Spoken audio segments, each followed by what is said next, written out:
사람들을 향해서 오늘 밤 죽으면 오늘 밤이라도 주님이 오신다라면 천국에 갈 수 있는가? 라고 하는 그런 질문을 던지면 흔히들 두 가지 반응을 보입니다. 많이 보이는 반응들 중에 하나는 죽어봐야 알지요 라고 대답하는 사람들이 많습니다. 예수님을 믿느냐라고 물어보면 믿는다라고 말을 합니다. 예수님이 하나님의 아들이시냐고 물어보면 그렇다라고 말을 합니다. 자신이 하나님 앞에 죄인이라고 물어보면 죄인이라고 고백을 합니다. 그리고 그 죄로부터 하나님의 영원한 진노와 심판 가운데 있고 지옥에 떨어질 수밖에 없는 그런 죄인이라는 사실들을 믿느냐라고 물어보면 그렇다라고 말을 합니다. 그리고 그 하나님의 영원한 진노와 심판으로부터 벗어날 수 있는 유일한 길이 오직 예수 그리스도의 십자가의 보혈밖에 없다라고 하는 사실을 믿느냐라고 물어보면 그것도 그렇다라고 말을 합니다. 그럼에도 불구하고 오늘이라도 주님이 부르신다라면 그 주님 앞에 갈 수 있겠느냐? 천국에 갈 수 있겠느냐? 이렇게 물어보면 뒷머리를 긁적이면서 글쎄요, 죽어봐야 알지요 라고 말하는 분들이 신앙생활하는 가운데 많이 계시다라는 것입니다. 또 한 부류는 오늘 죽어서 천국 갈 수 있는가? 정말 여러분이 구원을 받았습니까? 라고 하는 그런 질문을 던지면 자신 있게 그렇습니다 라고 말을 하는 사람들이 많습니다.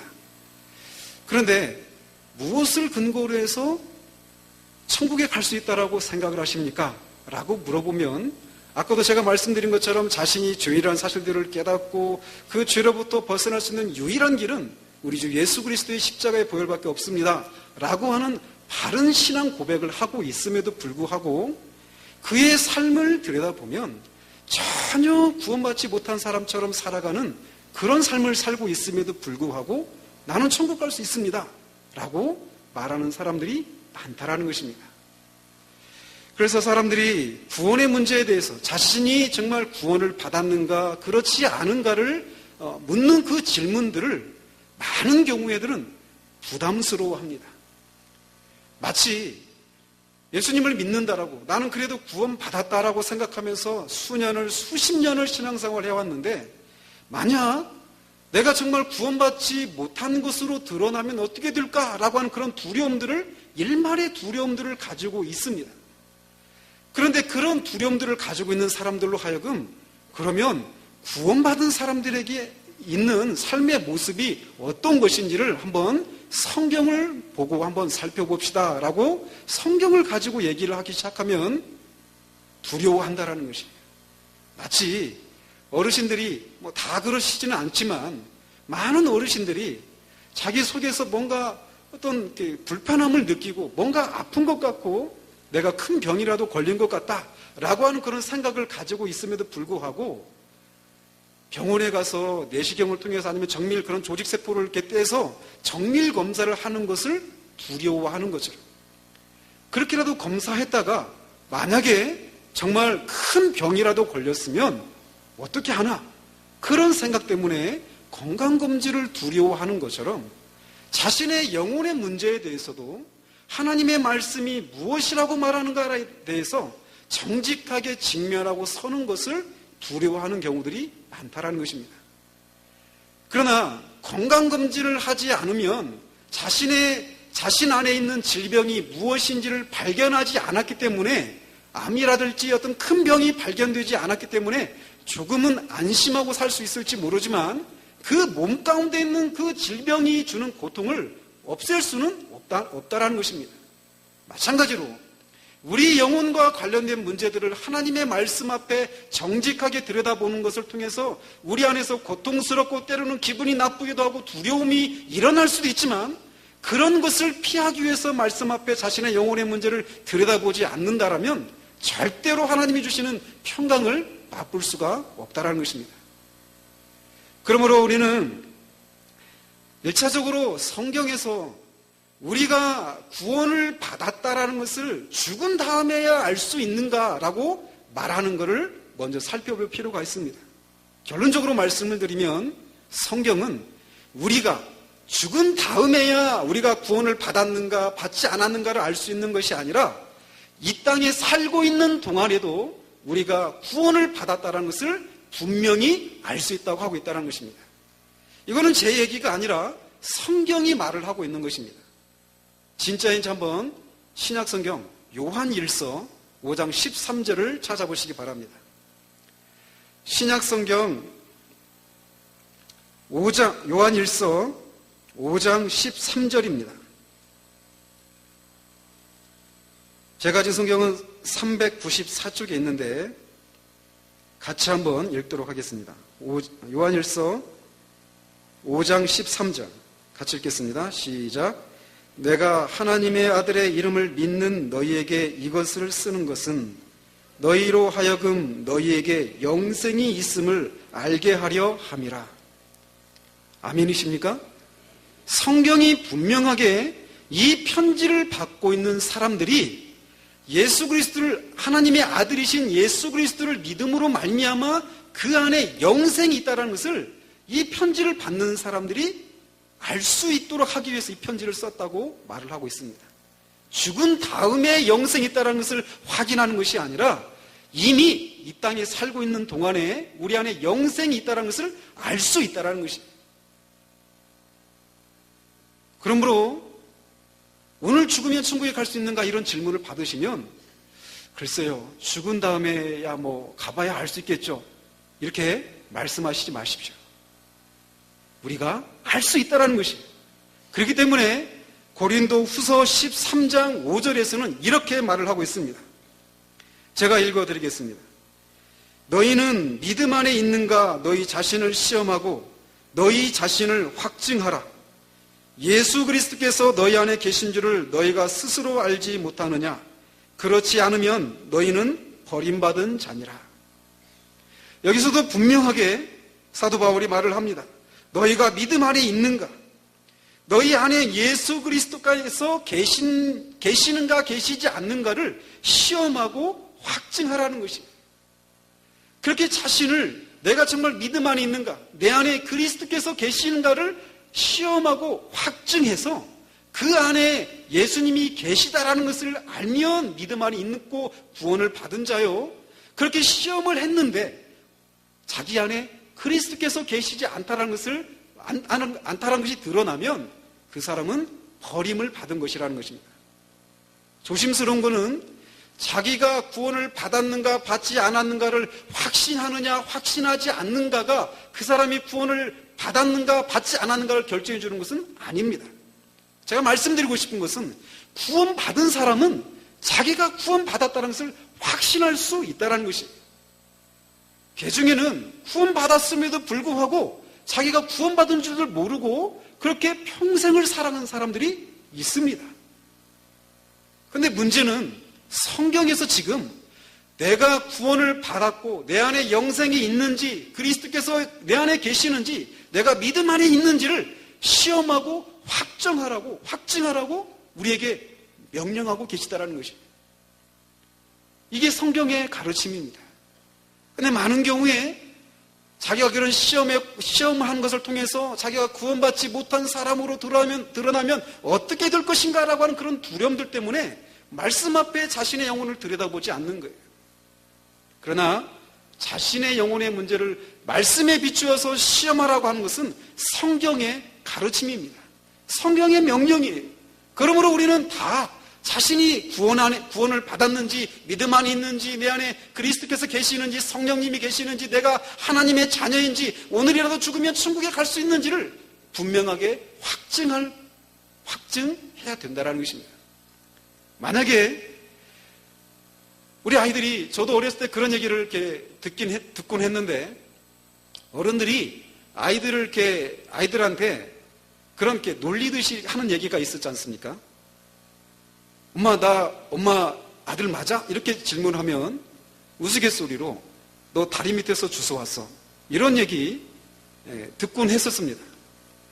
근데 그렇게 너 다리 밑에서 주워왔다 이런 얘기를 그 아이가 아주 심각하게 들었다고 생각을 해보십시오.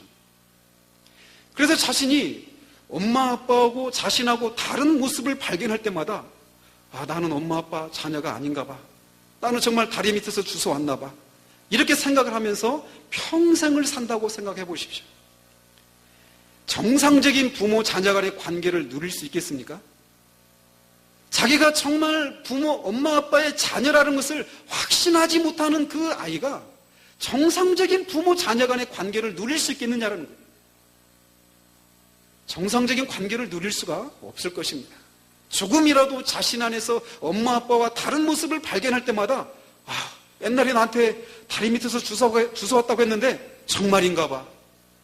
그런 생각하면서 정상적인 관계에서 계속 그 관계가 발전되는 그런 관계를 누리지 못하게 되는 것처럼 하나님과 우리와의 관계에서도 마찬가지라는 것입니다. 우리가 하나님의 자녀라고 하는 이런 확신이 없으면 하나님과의 관계 속에서 우리에게 보증하신 그 놀라운 축복들을 우리가 받아 누릴 수가 없는 거예요. 어느 날은 내가 하나님의 자녀인 것 같다가 어느 날은 내가 하나님의 자녀가 아닌 것 같은 그런 삶을 끊임없이 반복하게 되는 그런 삶을 살게 된다라는 것입니다. 그래서 오늘 제가 말씀드리고 싶은 것은 정말 이 말씀을 따라서 우리가 믿음 안에 있는가? 정말 내가 안에 그리스도께서 계시는가?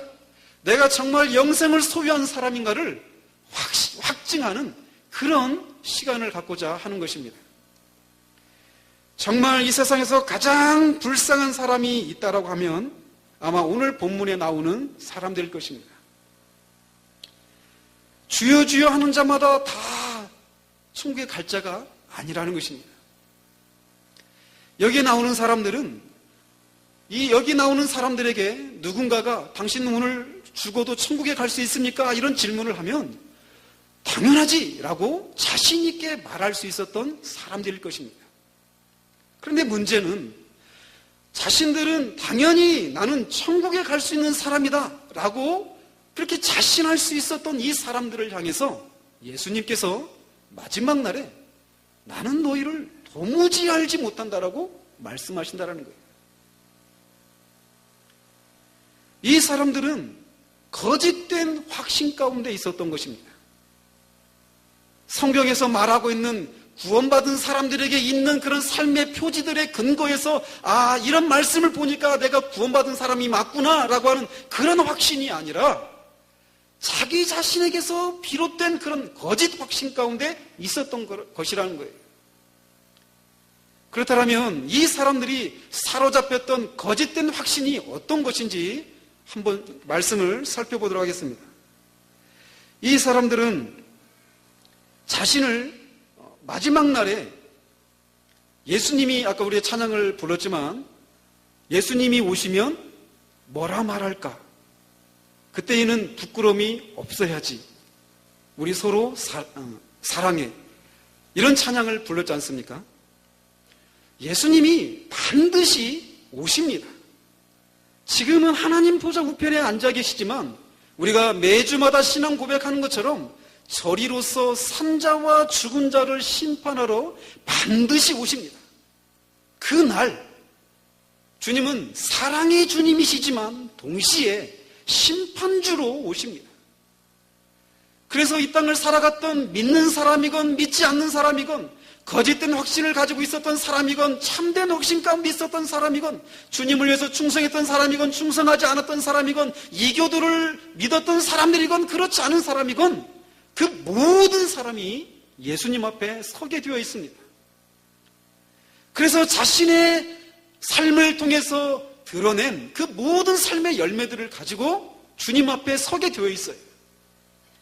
그래서 주님이 나는 너를 안다 라고 말하는 사람은 영원한 생명을 누리는 천국에 가게 될 것이고 그렇지 않은 사람은 영원한 형벌을 받게 되어 있다는 것이에요. 그런데 그날 21절 보면 나더러 주여 주여 하는 자마다 다 천국에 들어갈 것이 아니요 다만 하늘에 계신 내 아버지의 뜻대로 행하는 자라에 들어가리라 라고 주님께서 말씀하시고 그렇게 주님이 심판주로 오시는 그 마지막 날에 많은 사람이 예수님더러 이르되 주여 주여 우리가 주의 이름으로 선지자 노릇하고 주의 이름으로 귀신을 쫓아냈고 주의 이름으로 많은 권능을 행하지 아니하였습니까? 라고 묻게 된다는 것입니다. 즉 이 사람들은 예수님의 이름으로 선지자 노릇도 했고 예수님의 이름으로 귀신도 쫓아냈고 예수님의 이름으로 많은 권능을 행했다는 것입니다. 만약 어떤 설교자가 말씀을 정말 하나님의 말씀을 너무나도 정확하게 너무나도 열정적으로 너무나도 분명하게 너무나도 은혜롭게 말씀을 전하고 거기에다가 귀신을 쫓아내는 능력이 있고 거기에다가 많은 병을 고치고 앞날을 내다보는 예언의 은사가 있고 많은 방언과 통역의 은사들, 성경에 기록되어 있는 그 많은 은사들을 소유한 어떤 설교자가 있다고 생각을 해보십시오. 지금 이 사람들은 바로 그런 사람들입니다. 그런데 누구라도 어떤 설교자가 그렇게 말씀을 탁월하게 전하고 많은 권능을 행하고 귀신을 쫓아내는 그런 은사를 행사하고 있다면 어느 누구가 그 사람을 보면서 주님이 마지막 날에 와서 나는 너를 도무지 알지 못한다라고 말할 수 있겠느냐라는 것이, 누가 그런 사람을 보면서 아니 다른 사람은 몰라도 저 사람은 분명히 천국 갈 거야, 저 사람은 분명히 천국 가더라도 천국에서 하나님이 많은 상급을 베풀어 주실 거야 라고 생각을 하지, 여기에 나와 있는 것처럼 나는 너를 도무지 모른다, 지옥에 가서 영원한 형벌을 받아야 된다라고 누군들 생각을 할 수 있겠느냐라는 것이, 다른 사람들 뿐만 아니라 이 본인들은 얼마나 그런 생각에 사로잡혀 있었겠습니까? 그런데도 분명한 것은 지옥에 갈 수 있다는 것이에요. 주님의 이름으로 선지자 노릇했습니다. 분명히 귀신이 쫓아났어요. 가짜로 쫓겨난 것이 아닙니다. 가짜 은사가 권능이 행해진 것이 아니었습니다. 진짜로 그런 권능을 행사한 거예요. 그런데도 주님이 모른다라고 할 수 있다는 것이에요. 이 사람들은 분명하게 주님의 이름으로 선지자 노릇했던 것입니다. 저처럼 하나님의 말씀을 가르치고 누군가를 하나님의 말씀을 전하고 가르치는 그런 일을 했던 사람들이에요. 하나님의 말씀이 무엇인지에 대한 분명한 그런 신앙 지식을 가지고 있었던 사람들입니다. 그런데도 주님이 이들을 모른다라는 것입니다. 그러므로 우리 중에 혹여 어떻게 구원을 받았다라고 확신할 수 있습니까? 라고 묻는 질문에 나는 기독교 신앙에 대해서 참 많은 것을 알고 있습니다. 나는 교회 학교 교사이고 또 저처럼 설교를 하는 그런 설교자입니다. 많은 가르침들을 알고 있고 전하고 있고 분명한 그런 가르침을 가르치고 있습니다. 이런 것을 가지고 자기가 구원을 받았다고 생각한다면 그렇지 않을 수도 있다는 것을 우리가 알아야 된다는 것이에요. 이 사람들은 예수님을 주여 주여라고 불렀던 사람들입니다. 예수님이 주님이신 것을 분명히 알았던 사람들이에요. 예수님은 단지 한 인간의 아들이 아니라 하나님의 아들이시고 만왕의 왕이시고 어제도 목사님께서 말씀하신 것처럼 영원토록 보좌에 앉으실 영원한 왕이시라는 것을 이 사람들은 분명히 알았어요. 그래서 주님을 주님이라고 불렀던 것입니다. 주님에 대한 분명한 신앙 고백이 있었던 사람들이에요. 그런데도 주님이 모른다라고 하신다는 거예요. 또 이 사람들은 선지자였습니다. 즉 교회 안에서 직분을 가지고 있었던 사람이라는 것입니다.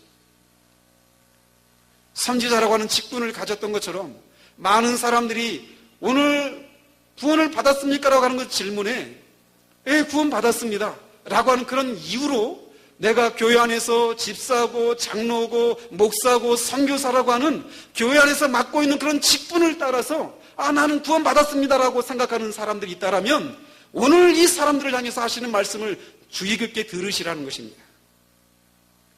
교회 안에 우리가 이런저런 직분을 갖고 있는 것이 내가 구원을 받은 증거가 될 수 없다라는 것입니다. 이 사람들은 그렇게 많은 주의 이름으로 선지자 노릇하고 귀신을 쫓아내고 권능을 행했기 때문에 많은 사람들로부터 칭찬과 인정을 받았던 사람들이었습니다. 그런데도 주님이 이들을 모르신다고 한다는 거예요. 즉 교회 안에서 내가 사람들로부터 인정을 받는가 칭찬을 받는가, 사람들이 나에 대해서 무엇이라고 말하는 것이 내가 주님이 나를 알아야만 하는 그런 근거는 될 수 없다는 것입니다. 우리는 이 이외에도 내가 유아 세례를 받았고 세례를 받았기 때문에 나는 구원받은 사람이다 라고 생각하는 경우들도 있습니다. 그러나 사도행전 8장에 보면 세례를 받았던, 그것도 사도로부터 세례를 받았던 마술사 시몬을 향해서 사도 베드로가 이렇게 말을 합니다. 사도들이 권능을 행하는 것을 보면서 나에게도 돈을 줘서 나에게도 그 권능을 행사할 수 있도록 해달라고 그렇게 시몬이 빌었어요. 그는 세례를 받았던 사람입니다. 그런데 그 사람을 향해서 사도 베드로가 뭐라고 말을 하냐면, 베드로가 이르되 내가 하나님의 선물을 돈 주고 살 줄로 생각하였으니 내 은과 내가 함께 망할지어다. 하나님 앞에서 내 마음이 바르지 못하니 이 도에는 내가 관계도 없고 분깃될 것도 없느니라. 마태복음 7장에서 주님이 말씀하신 것처럼 내가 너를 도무지 모른다라고 말하는 것과 똑같은 그런 판단을 사도 베드로부터 이 사람이 듣고 있는 거예요. 우리가 어떤 집회에 가가지고 방언을 받았다라는 것이 내가 구원을 받았다라는 증거가 될 수 없다라는 것입니다. 아십니까? 불교들도 방언을 한다는 사실. 내가 어떤 성령의 은사를 소유했고 내가 교회 안에서 어떤 직분을 가지고 있고 내가 주님에 대해서 기독교 신앙에 대해서 바른 신앙 고백을 하고 있고 세례를 받았고 내 부모님이 내 신앙 연조가 벌써 몇 대에 걸쳐서 내가 우리 집안이 신앙생활하고 있는 것 아무 의미가 없다라는 것이에요. 많은 사람이 나를 정말 저 사람은 정말 구원받은 사람입니다라고 아무리 나를 인정해도 주님의 한 분이 나는 너를 도무지 모른다라고 말하면 우리는 아무것도 아닌 것입니다. 그러므로 우리는 신앙생활을 하면서 정말 이 불쌍한 사람들이 처했던 그런 상황 가운데 우리가 떨어져서는 안 된다는 것입니다. 이들은 자기가 행하고 있는 그 일에 취했습니다. 내가 권능을 행하고 선지자 노릇하고 귀신도 쫓아내고 있기 때문에 그것도 주님의 이름으로 하고 있고 주님에 대해서 바른 신앙 고백을 가지고 있기 때문에 나는 당연히 천국 갈 수 있는 사람이지라고 생각을 했지만 하나님의 말씀에 비추어서 자신을 점검하는 그런 일이 없었던 것이에요. 우리 중에 만약에 수십 년을 그렇게 신앙생활을 했는데 이런 사람들과 같은 처지에 빠지게 된다면 그거같이 억울하고 그거같이 비참하고 그거같이 끔찍한 일이 어디 있겠느냐라는 것이에요. 그렇다면 한 사람이 성령의 은사를 소유하고 교회 안에서 이런저런 직분을 가지고 있고 주님에 대해서 기독교 신앙에 대해서 바른 신앙 고백을 하고 있고 또 많은 사람들로부터 칭찬과 인정을 받고 있고 또 주님을 향해서 열심을 가지고 있고 세례를 받았다라고 하는 그 사실이 우리가 구원을 받았다라고 하는 증거가 될 수 없다라면 도대체 한 사람이 구원을 받았다라고 말할 때 그 사람에게는 무엇이 있어야만 그 사람이 구원을 받은 사람이라고 알 수 있느냐라는 것입니다. 제가 지금 분명하게 말씀드리는 것은 어떤 사람이 이런저런 것을 해야만 구원받은 사람이다 라고 말하는 것이 아니라는 것을 주의해서 들으시길 바랍니다.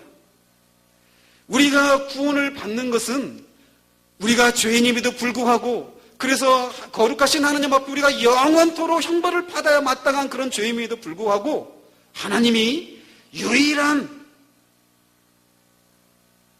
죄인을 구원한 길이신 하나님이 마련하신 그 의 예수 그리스도가 나를 위해서 사시고 죽으시고 부활하셨다는 사실을 믿음으로 말미암아 우리가 구원을 받습니다. 믿으십니까? 우리의 유일한 근거는 내 안에 있지 않습니다. 오직 예수 그리스도에게만 있습니다. 그 하나님의 은혜의 복음 거기에만 우리의 유일한 구원의 근거가 있다는 것이에요. 그런데 문제는 그런 신앙 고백을 해도 그 사람 안에 그런 신앙 고백을 하는 사람이라 할지라도 그 사람 안에 반드시 있어야 될 그 무엇이 없으면 그것이 드러나지 않으면 그 사람이 말하는 그 신앙 고백이 거짓 고백이라는 것이에요. 제가 그런 것에 전형적인 사람입니다. 저는 3살 적부터 교회를 다녔습니다. 그러니까 아마 80까지는 살지 않을까 싶습니다. 3살 버릇 80까지 가니까요. 저는 3살 때부터 교회를 다녔습니다. 여기에서 유치부를 다녔고 유초등부를 다녔고 중고등부 시절을 보냈습니다. 아까 말씀드린 것처럼 초등학교 6학년 때는 제 등에 지금도 흔적이 있는데 기도받고 그 자리에서 나왔던 적도 있습니다. 저희 어머니가 증인이십니다. 같이 등에 흉터가 있었는데 기도받으러 갔다가 그 자리에서 기도받으면서 속에 있었던 고름이 터져 나왔어요. 그런 초자연적인 그런 일들이 있었습니다. 그런데도 저는 그리스도인이 아니었습니다. 교회를 떠나본 적이 거의 없었습니다. 저희 어머니 등살이 떠밀려서 교회를 다니고는 있었지만, 그래서 교회를 빠지지는 않았지만 저는 구원받은 그리스도인이 아니었습니다. 신강교회 교인은 교인이었지만 보이지 않는 그 참된 교회의 회원이 아니었던 것입니다. 제가 25살 때였습니다. 이은찬 선교사님이 필리핀에 계시는데 그때 제가 10개월 동안 거기에 영어 공부하러 갔었던 적이 있습니다. 3월에 갔는데 7월 말쯤이었습니다. 우리 원로 목사님의 그 막내 아들이 저하고 생일도 같은 친구인데 문홍선 목사가 그때 어학연수하러 필리핀에 7월 말쯤 들어왔습니다. 금요일 날 들어왔는데 토요일 날 이제 저랑 제가 친구인데 잘 이렇게 입에 안 붙어 있습니다. 문홍선 목사님 그냥 홍선이 하다가 근데 이제 문홍선 목사님이랑 저랑 한인교회 전도사님이랑 이제 이은산 선교사님의 댁에 인사드리러 갔습니다. 토요일 날이었는데 마침 선교사님이 신방을 가시고 자리를 비우셨습니다. 근데 아시는 분은 아시겠지만 선교사님의 사모님이 먼저 소천을 하신 걸 아시는 분 아시죠? 그날 사모님이 2층에 계셨습니다. 그 선교사님 딸 기쁨이가 저희들이 왔으니까 인사하러 왔다고 이렇게 안부를 전하니까 사모님이 인사를 안 받으시겠다는 것입니다. 나중에 이제 알고 보니까 너무 이제 그때 이제 암 말기였는데 자신의 그런 흉한 모습을 보이고 싶지 않았던 거예요. 그래서 저희끼리 식사를 하고 있었습니다. 선교사님도 안 계시고 저희 셋이서 이제 식사를 하고 디저트를 먹고 있는데 선교사님 딸 기쁨이가 2층을 올라갔어요. 근데 갑자기 하고 비명을 지르는 겁니다. 놀라서 올라가 봤습니다. 사모님이 그 사이에 돌아가신 거예요. 불과 30분 전에 살고 계셨는데 저희들이 밥 먹는 그 30분 상간에 운명을 달리하신 것입니다.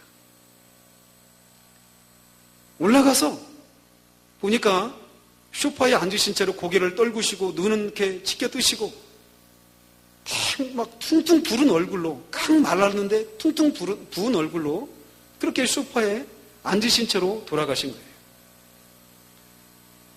그래서 저하고 문 목사님하고 둘이서 침대에 눕혀드리고 팔다리를 펴드리고 눈도 감겨드리고 그렇게 하면서 장례가 시작이 되었습니다. 그때부터 제 안에 질문이 떠오르는 거예요. 나는 오늘 죽으면 천국에 갈 수 있는가? 불과 30분 상간에 삶과 죽음이 나뉜 겁니다.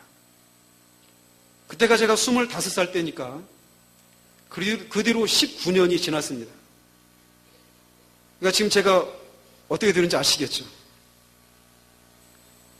그때부터 그 질문 앞에 제가 서기 시작한 것입니다. 그때 제가 교회를 안 다녔냐고요? 다니고 있었습니다. 그런데 그 질문 앞에 오늘 죽으면 천국 갈 수 있는가라고 하는 그 질문 앞에 자신할 수가 없었습니다. 그때부터 성령님께서 제 안에 역사하셨습니다. 어려서부터 주일학교부터 수십 년을 22년 동안 교회를 다니면서 수없이 많이 1년이 52주니까 20년이면 1000편 이상의 설교를 들은 겁니다. 그런데 제가 죄인이라는 사실들을 제가 죄인입니다라고 말을 했어요. 그러나 실제적이지 않았던 거예요.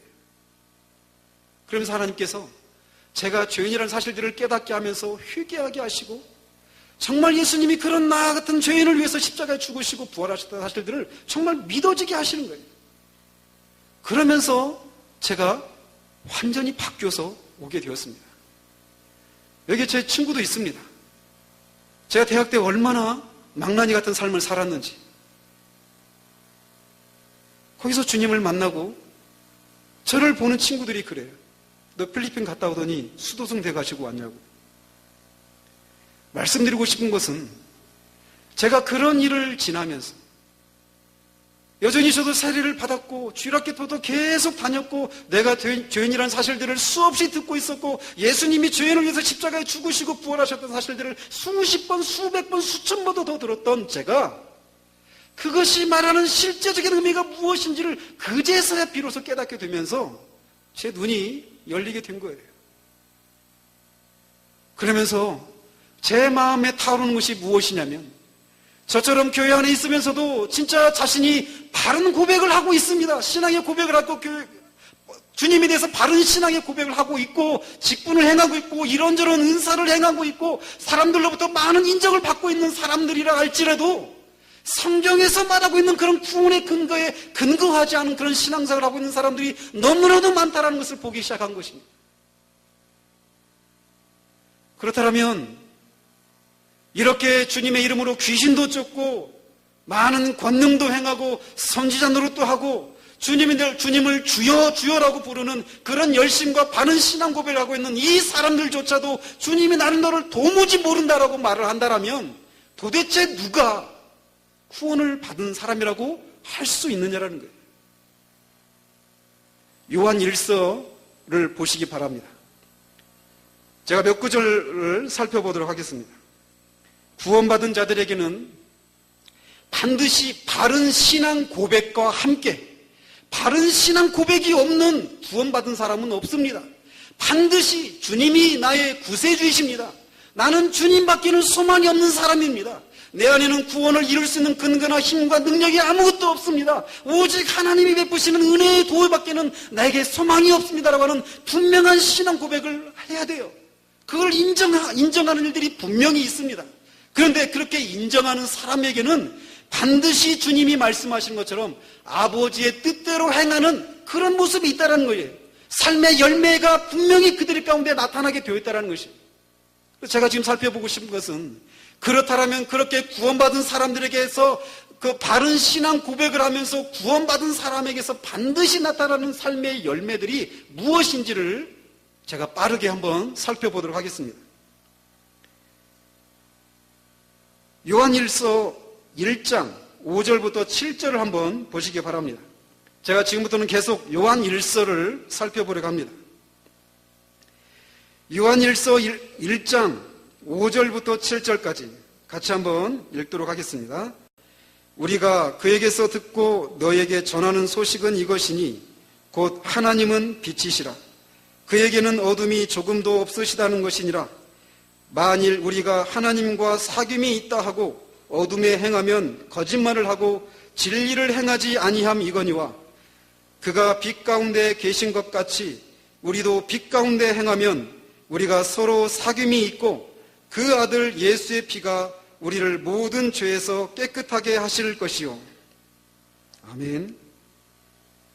먼저 구원받은 사람들에게 나타나는 삶의 열매의 첫 번째 특징은 그가 빛 가운데 거한다라는 것입니다. 사도 요한은 하나님은 빛이시다라고 말씀을 하십니다. 하나님이 빛이시다라고 말할 때 그 의미는 하나님은 거룩하신 분이시고 의로운 분이시고 완전하신 분이시다라고 하는 것을 의미합니다. 특별히 사도 요한이 이 서신에서 하나님이 빛이시다라고 하는 그런 얘기를 하게 된 것은 이 서신을 쓰게 된 배경과 맞물려 있습니다. 사도 요한이 이 요한서신을 쓰게 된 배경은 당시 이단이었던 영지주의자라고 하는 그런 이단의 가르침에 이 믿는 자들이 현혹되지 않기를 위해서, 또 적극적으로는 그들 안에 이미 아까 우리가 살펴본 것처럼 이미 영생이 있는 것을 알도록 하기 위해서 이 서신을 썼던 거예요. 영지주의자들이라고 하는 사람들이 어떤 사람들이었느냐면, 이 사람들은 하나님을 아는 그 구원에 이르는 어떤 지식이 있는데, 그 지식은 몇몇 특별한 사람들에게만 허락이 되었다는 것이에요. 오직 그들에게만, 그런 영적인 구원에 이르는 영적인 지식을 소유한 사람만 구원을 받았다라고 말을 하는 사람들이 영지주의자예요. 영적인 지식을 소유한 사람들. 근데 그거는 모든 사람에게 알려진 것이 아니라 영지주의자들인 그들에게만 알려진 것이라고 말을 하는 그런 이단자들이었습니다. 그래서 이 사람들이 하나님은 모든 사람에게 알려지신 그런 분이 아니라 감추어진 분이시다라고 하는 그런 잘못된 가르침을 베풀고 있었던 사람들을 대적하기 위해서 사도 요한이 하나님은 영지주의자들 너희들이 말하는 것처럼 감추어진 하나님이 아니시다. 하나님이 어떤 분이신지, 또 그 하나님이 무엇을 슬퍼하시고 무엇을 기뻐하시는지 알 수 없는, 하나님의 뜻이 무엇인지를 알 수 없는 감추어진 하나님이 아니다. 어둠 속에 있는 하나님이 아니시다. 그분은 빛이신 하나님이시다. 그래서 모든 사람에게 알려지신 분이시다. 하나님이 어떤 분이신지, 그리고 하나님의 뜻이 무엇인지를 분명하게 우리에게 계시하신 분이시다라고 말을 하고 있다는 것입니다. 그러므로 하나님이 빛이시다, 이 얘기는 그렇게 하나님이 어떤 분이신지, 하나님의 뜻이 무엇인지를 우리에게 밝히 드러내셔서 하나님의 그런 성품과 하나님의 뜻에 부합하는 삶을 살려고 하는 그런 삶의 모습이 구원받은 자들에게는 있다라는 것입니다. 하나님은 빛이신데 자기는 우리가 그 빛이신 하나님과 사귐에 있다고 하면서 어둠 가운데 행하는 것은 거짓말이라는 것이에요. 구원받은 사람은 반드시 그의 전 삶의 모습 속에서 계시되신 하나님의 성품과 하나님의 뜻에 일치하는 그런 삶을 살려고 하는 그런 모습이 있다는 것이에요. 말로만 예수님이 나의 죄를 위해서 죽으셨고 나는 그것을 믿고 그래서 구원 받습니다라고 하는 그런 입술의 고백만이 아니라 실제로 그 입술의 고백에 합당한 삶의 모습으로 하나님의 성품과 그의 뜻에 일치하는 삶을 살려고 하는 일들이 있게 된다는 것이에요. 여러분들의 삶은 어떻습니까? 하나님의 성품과 하나님의 뜻에 일치하는 삶을 살려고 하는 그런 삶의 몸부림들이 여러분들 가운데 있습니까? 때로는 넘어지더라도 그래도 내 마음 중심에 어떻게 하든지 하나님을 영화롭게 하고 싶고 하나님의 뜻에 부합한 하나님을 닮으려고 하는 그런 삶을 살고 계시냐라는 것이에요. 그렇게 살지 못하는 것 때문에 때로는 상한 심령으로 주님 앞에 은혜를 구하는 그런 연약한 모습이라 할지라도 삶의 그 전체적인 모습이 이런 모습이 있느냐라는 것입니다. 만약 있다라면 기뻐하시길 바랍니다. 여러분들은 구원받은 사람입니다. 구원받은 사람은 반드시 이게 있다라는 것이에요. 구원받은 사람들에게 나타나는 두 번째 특징은, 첫 번째는 아까 말씀드린 것처럼 그의 전체적인 삶의 양식이 하나님의 성품과 뜻에 일치하려고 하는 그런 삶을 산다라는 것이었고, 두 번째로는 죄에 대한 태도의 변화와 지속적인 회개가 있다라는 것이에요. 죄에 대해서 새로운 관계를 맺고 지속적인 회개를 그의 삶 가운데 한다라는 것입니다. 요한일서 3장 6절을 한번 보시기 바랍니다. 제가 읽어드리겠습니다. 그 안에 거하는 자마다 범죄하지 아니하나니 범죄하는 자마다 그를 보지도 못하였고 그를 알지도 못하였느니라. 하나님 안에 거하는 사람은 죄를 짓지 않는다라는 것이에요. 그렇다면 이 말씀을 문자 그대로 받아들인다라면 하나님 안에 거하는 사람이 여기에 아무도 없을 것입니다. 여기는 문자적으로 죄를 전혀 짓지 않는다 이런 의미라기보다도 하나님 안에 거하는 사람은 습관적으로 죄를 짓지 않는다라고 하는 그런 의미입니다. 실제로 만약에 이게 문자적으로 하나님 안에 거하는 사람은 죄를 짓지 않는다라고 하는 그런 의미라면 앞에 한번 넘어가 보시기 바랍니다. 요한일서 1장 8절 한번 보시겠습니다.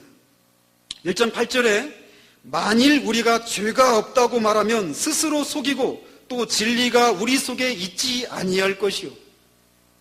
믿는 사람인데 하나님 안에 거하는 사람인데도 죄를 없다라고 말하면 거짓말하는 것이라는 것이. 즉 그러니까 아까 제가 말씀드린 것처럼 3장 6절은 문자적으로 죄를 한 번도 짓지 않는다 이런 의미가 아니라 습관적으로 지속적으로 죄의 지배 아래 거하는 그런 삶을 살지 않는다라는 것이에요. 때로는 죄에 넘어지는 경우도 있습니다. 그러나 그것이 지속적이거나 습관적인 그런 죄의 모습으로 나타나지 않는 것이라는 것이에요. 그래서 정말 그 사람이 구원받은 사람은 죄에 대해서 새로운 그런 개념을 갖는 것입니다. 그래서 정말 어떡하든지 자기가 하나님의 뜻대로 살려고 하지만 자신 안에 여전히 죽을 몸에 남아있는 그 죄로 말미암아서 때로는 넘어지고 하나님의 마음을 아프게 드리는 그런 것 때문에 슬퍼하고 애통해하는 그런 모습이 있다는 것이에요. 그리고 그 죄를 싫어하고 미워하고 혐오하기까지 한다는 것입니다. 그냥 행위로 짓는 죄뿐만 아니라 내 마음속으로 짓는 그 죄까지도 하나님이 마음의 중심을 보시는 하나님께서 그 마음속으로 짓는 그 생각까지도 하나님 앞에 죄라고 하는 그 사실 때문에 애통해하고 심령이 상하는 그런 일들이 있게 된다는 것이에요. 그것이 우리 가운데 있다면 나는 구원받은 사람이라는 것입니다. 이런 의미로 죄에 대해서 새로운 관계를 맺고 계십니까? 죄를 정말 싫어하시고 혐오하시고 미워하시는, 죄를 어떻게 하든지 죄를 짓지 않으려고 하는, 단지 내 입술과 말과 행동뿐만 아니라 내 생각과 내 마음조차도 하나님의 뜻에 맞는 그런 삶을 살고자 하는 그런 모습들이 우리 가운데 있느냐라는 것이에요. 구원받은 사람에게는 이렇게 죄에 대해서 그런 모습들이 나타나고 그렇게 살지 못하는 자신의 모습을 인해서 하나님 앞에 회개하는 일들이 있게 된다는 것입니다. 처음 구원받을 때만 회개하는 것이 아니라 계속해서 구원받은 순간 하나님 앞에서 계속해서 그런 죄에 대한 생각들이 다시금 새로운 생각들을 가지게 되면서 하나님 앞에 끊임없이 회개하는 일들이 있게 된다는 것이에요. 그러므로 구원받은 사람들에게 나타나는 심령의 상태는 심령이 가난한 것입니다. 애통하는 것입니다. 우리의 심령이 만약에 심령이 가난하지 않고 애통하지 않고 의에 줄이고 목마른 심령이 이 가운데 없다면 우리는 정상적인 상태 가운데 있지 않은 것입니다. 구원받은 사람들에게는 이게 있는 것입니다. 세 번째로, 구원받은 사람들은 하나님의 계명을 지키고 말씀을 사랑합니다. 요한일서 2장 3절에서 6절까지 제가 읽어드리겠습니다. 우리가 그의 계명을 지키면 이로써 우리가 그를 아는 줄로 알 것이요, 그를 아노라 하고 그의 계명을 지키지 아니하는 자는 거짓말하는 자요, 진리가 그 속에 있지 아니하되 누구든지 그의 말씀을 지키는 자는 하나님의 사랑이 참으로 그 속에서 온전하게 되었나니 이로써 우리가 그의 안에 있는 줄을 아노라. 그의 안에 산다고 하는 자는 그가 행하시는 대로 자기도 행할지니라. 또 요한일서 5장 3절에 하나님을 사랑하는 것은 이것이니 우리가 그의 계명들을 지키는 것이라. 그의 계명들은 무거운 것이 아니로다. 구원받은 사람들에게는 이게 있다는 것입니다. 하나님의 계명을 지키려고 합니다. 하나님의 계명을 지키고 그 하나님의 계명대로 순종하며 살려고 하는 그런 몸부림들이 그 사람 가운데 있다라는 것입니다. 하나님의 계명은 결코 무거운 것이 아니라는 것이에요. 우리의 머리가 되시는 그리스도 안에 충만하셨던 그 성령의 능력이 그리스도와 연합된 우리 믿는 자들에게도 우리 안에 성령님이 예수님 안에 계셨던 성령님이 동일한 성령님이 우리 안에 계셔서 우리로 하여금 하나님의 계명을 지킬 수 있는 힘과 능력과 소원함을 주시기 때문에 하나님의 계명을 지키고 싶어하고 하나님의 계명을 지킬 수 있다는 것입니다. 이게 구원받은 사람에게 있는 모습입니다. 그냥 하나님의 계명대로 살려고 하다가 어떻게 사람이 다 지키며 살 수 있어? 라고 하면서 그냥 살지 못하는 그런 모습을 그냥 아무렇지도 않게 그냥 지나가는 것이 아니라 살려고 하지만 살지 못하는 그런 자신의 모습을 인해서 애통해하고 상한 심령으로 주님 앞에 은혜를 구하고 실제적으로 어떻게 하든지 하나님의 계명을 지키려고 하는 그런 모습이 있게 된다는 것이에요. 여러분들 안에는 하나님의 계명을 지키려고 하고 또 하나님이 무엇을 기뻐하시고 무엇을 슬퍼하시는지를 우리에게 명백하게 보여주신 하나님의 말씀을 얼마나 더 열심히 사모하고 말씀을 통해서 하나님의 뜻을 구하려고 하는 그런 삶의 모습들을 드러내고 있습니까? 베드로 사도는 갓난아이처럼 신령한 젖을 사모하라고 말씀에 대해서 그렇게 얘기를 합니다. 갓난아이들이 젖을 빠는 그 힘을 아십니까? 우리 아이들이 젖을 빨 때 손가락 한번 제가 넣어본 적이 있는데 그 빠는 힘이 그렇게 센 줄 정말 너무나 놀랐습니다. 아이들이 그 젖을 빨 때 사력을 다해서 젖을 빠는 거예요. 그런 것처럼 하나님의 뜻이 무엇인지, 하나님의 계획이 무엇인지, 하나님을 기쁘시게 하는 삶이 무엇인지를 알기 위해서 하나님의 말씀을 그렇게 사력을 다해서 하나님의 말씀을 사모하고 연구하고 깨닫기를 힘쓰고 하나님의 말씀을 즐거워하는 일들이 구원받은 사람들에게 있다는 것입니다. 여러분들은 하나님의 말씀을 대하는 태도들이 어떻습니까? 오늘 아침에 설교되었던 그 설교 본문이 어디이신지 아십니까? 설교 제목이 무엇인지 아십니까? 그 말씀을 통해서 무엇을 말씀하셨는지 기억이 나십니까? 하나님을 사랑하는 자는, 구원받은 자는 하나님의 계명을 지키려 하고 말씀을 사랑하는 일들이 있습니다. 비록 미약하든 그것이 있다는 것이에요. 네 번째로는 동일하게 그리스도의 피로 말미암아 구원받은 믿음의 형제들을 사랑한다는 것입니다. 요한일서 3장 14절 18절까지인데 제가 14절 15절만 읽어드리겠습니다. 우리는 형제를 사랑함으로 사망에서 옮겨 생명으로 들어간 줄을 알거니와 사랑하지 아니하는 자는 사망에 머물러 있느니라. 그 형제를 미워하는 자마다 살인하는 자니 살인하는 자마다 영생이 그 속에 거하지 아니하는 것을 너희가 아는 바라. 구원받은 자들은 반드시 믿음의 동료인 그리스도인을 사랑합니다. 그가 이전에 주님을 알기 전에 그가 남봉꾼이었고 사기꾼이었고 살인자였고 간음을 행했던 사람이었고 배우지 못한 사람이었고 못생긴 사람이었고 사회적인 약자랄지라도 그가 그리스도 안에 있다라고 하는 그 이유 하나 때문에 그를 사랑한다는 것입니다. 때로는 사랑하지 못하는 것 때문에 애통해하는 그런 모습이 있지만 그 마음 중심에 피보다도 더 진한 영혼, 피보다도 더 진한 그리스도의 보혈로 같은 한 형제된, 같은 한 가족된 동료 그리스도인들을 사랑한다는 것입니다. 같은 구원받은 사람들을 향해서 지속적으로 마음에 미워하고 그 사람을 인정하지 않냐고 그를 질시하는 그런 모습이 없다라는 것이에요. 사랑하지 못하는 것 때문에 애통해하고 마음을 아파하는 일들이 있을 수 있지만 그 마음 중심 가운데 그런 모습들이 있다라는 것입니다. 그가 어떤 사람이었다 할지라도 그리스도 안에 있는 사람들은 결코 우리 모든 사람들을 육체대로 아는 사람들이 아닙니다. 아까도 오전에 말씀하셨지만 목사님이 키 크시고 저는 작습니다. 육체대로 알면 키 큰 사람이고 작은 사람입니다. 육체대로 알면 저는 이한국 집사님의 아들입니다. 그러나 그리스도인들은 육체대로 우리 자신과 다른 사람을 아는 사람이 아니에요. 세상에서는 정말 별 볼 일 없는 사람이고 무학자고 정말 많은 것을 소유하지 못한 사람이고 이전에 그리스도 안에 그리스도 밖에 있을 때는 정말 세상에 소문난 그런 부도덕한 그런 삶을 살았던 사람이라 할지라도 누구든지 그리스도 안에 있으면 새로운 피조물이라 그런즉 새 것이 되었도다. 누구든지 그리스도 안에 있으면 새로운 피조물이라고 하는 그 사실이 이전에 나를 바라봤던 시각을 바꿉니다. 이전에 내가 다른 사람을 바라봤던 시각을 바꾸게 된다는 것이 절대로 육체대로 아는 사람들이 아니라는 것입니다. 그리스도인들은 바로 그런 사람들이에요. 그런 동일한 하나님의 아들의 십자가의 그 말할 수 없는 은혜를 같은 은혜를 덧입은 사람이기 때문에 그가 어떤 사람이라 하더라도 그를 사랑한다는 것이.